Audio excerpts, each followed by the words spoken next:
हमारे भ्रष्टाचार निरोधक ब्यूरो के कोटा संभाग में जो कार्रवाई हो रही है, जो मामले पेंडिंग हैं, उसकी जो समीक्षा बैठक आज रखी थी, तो जो पुराने मामले हैं उनकी समीक्षा की। आइंदा आने वाले समय में कार्रवाई के लिए हमारा क्या रोड मैप रहेगा, उसके बारे में चर्चा करी और इसी दौरान एक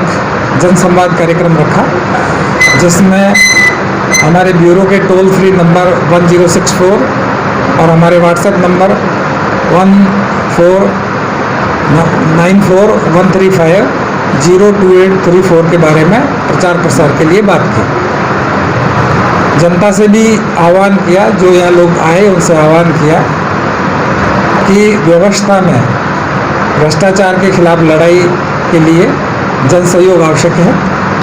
और अगर जनता का अपेक्षित सहयोग मिलता है तो निसंदेह मैं मानता हूँ कि ब्यूरो की सरकार की जो जीरो टॉलरेंस अगेंस्ट करप्शन की जो नीति है उसको हम अच्छे से लागू कर पाएंगे, इसमें कोई संदेह नहीं। जैसे नॉन सोर्स ऑफ इनकम से अधिक अगर उसके ने संपत्ति अर्जित कर ली है तो उसकी अगर सूत्र सूचना हमें कोई मिल जाती है तो उस सूत्र सूचना के बाद हम उसको डेवलप करेंगे और उसके पास कितना मकान है, उसके पास कितना दुकान है, कितने पट्टे हैं, कितनी संपत्ति है, कितनी ज्वेलरी है, कितने, उसका असेसमेंट करने के बाद हम उसके खिलाफ कार्रवाई करेंगे। जन संवाद में लोगों के मन मस्तिष्क में कुछ शंकाएं थी, उन्होंने सवाल जवाब भी किए। कुछ सवाल हमारा जो संशोधित कानून है पीसी एक्ट वर्ष 2018 का, उसके बारे में जो संबंधित विभागाध्यक्ष है या संबंधित जो कॉम्पिटेंट अथॉरिटी है संबंधित विभाग की, उसके बाद ही जो पदीय हैसियत के दुरुपयोग के मामले हैं उनमें जो कार्रवाई है उसके बारे में जो शंकाएं थी उसके बारे में बात हुई। परिवादी जो सूचना देता है और उसके बाद में जो ट्रैप की कार्रवाई होती है, उसके बाद उसके जो काम रुक जाए या उसके विभाग में एक्सेस नहीं मिले या उसके काम में किसी तरह की अड़चन पैदा हो, इस बारे में जो सवाल था उसमें ये था कि हमारे गृह विभाग में राजस्थान सरकार ने एक सर्कुलर जारी किया है और सरकार इस दिशा में बहुत गंभीर है कि भ्रष्टाचार निरोधक ब्यूरो के पास जो भी परिवादी आया और उसके परिवार पर अगर कार्रवाई होगी तो उसे पूरा संरक्षण दिया जाएगा और उसका जायज़ काम हर हालत में होगा और इसकी विभागीय समीक्षा समय ब समय होगी। और ये लंबे समय से ये मांग आती रही थी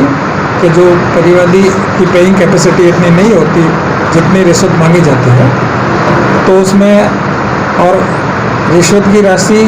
जब्त होने के बाद न्यायालय से छूटने में भी बहुत विलम्ब होता था। तो इस समस्या का समाधान के लिए राज्य सरकार ने इस बार विधानसभा में घोषणा करी है कि हम रिवॉल्विंग फंड का व्यवस्था लागू करेंगे। इस संबंध में नियम प्रक्रिया बन रहे हैं, नोटिफिकेशन होगा, उसके बाद में इस समस्या का समाधान हो जाएगा। जब जो रिश्वत दे रहा है वो कोटा में कई प्रकरण में सीएम एचओडी की गिरफ्तारी अभी तक नहीं हुई, ये मतलब सबके बीच में एक क्यूरियोसिटी है इस बात को लेकर, मीडिया में जो कई अंक हैं। देखो ये बात सही है, एक आम जनता में आम अवधारणा में एक एजम्पशन बनता है, वो कई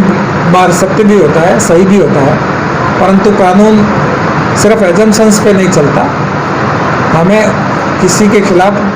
न्यायालय में कार्रवाई संस्थित करने के लिए मजबूत साक्ष्य की आवश्यकता होती है और किसी के खिलाफ अगर मजबूत साक्ष्य है, चाहे वो कितना भी वरिष्ठ है और किसी का भी नाम लेता है, तो निसंदेह हम उनके खिलाफ कार्रवाई करते हैं। ये बात है कि अभियोजन स्वीकृति के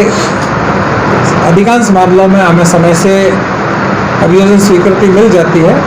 परंतु कदाचित मामलों में अभियोजन स्वीकृति हमें कुछ देरी से मिलती है।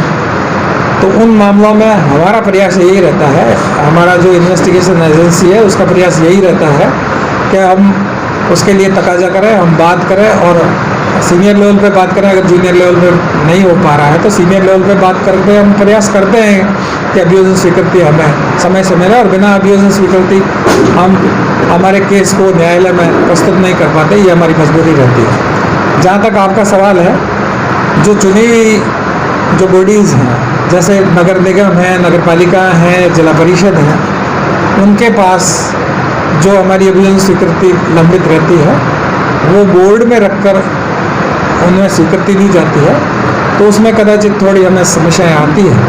परंतु फिर भी हमारा प्रयास रहेगा कि हम उसमें सरकार के स्तर पर इसमें और अच्छे से प्रयास करके अभी उस स्वीकृति को प्राप्त करें।